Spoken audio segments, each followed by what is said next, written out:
Kahibawa mo mga moms nga na ako'y cake nga hapit wala nahimo kay nakalimtan. So ani ang nahitabo, wait lang. So inani ang nahitabo gibook ni nga cake mga 10:00 sa gabi.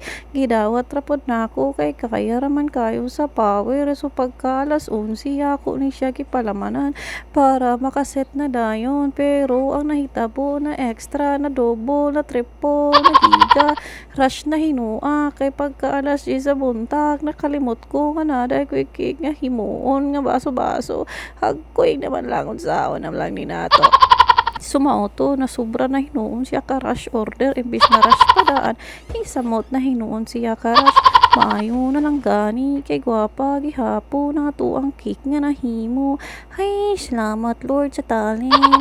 Itaw next time ayo na pag dinanghag self kay perti na jud nimo kayong danghaga kita ang coffee nga word nangurog na ang akong agi kay perti na akong lubata. King salamat kaayo sa pagtanaw.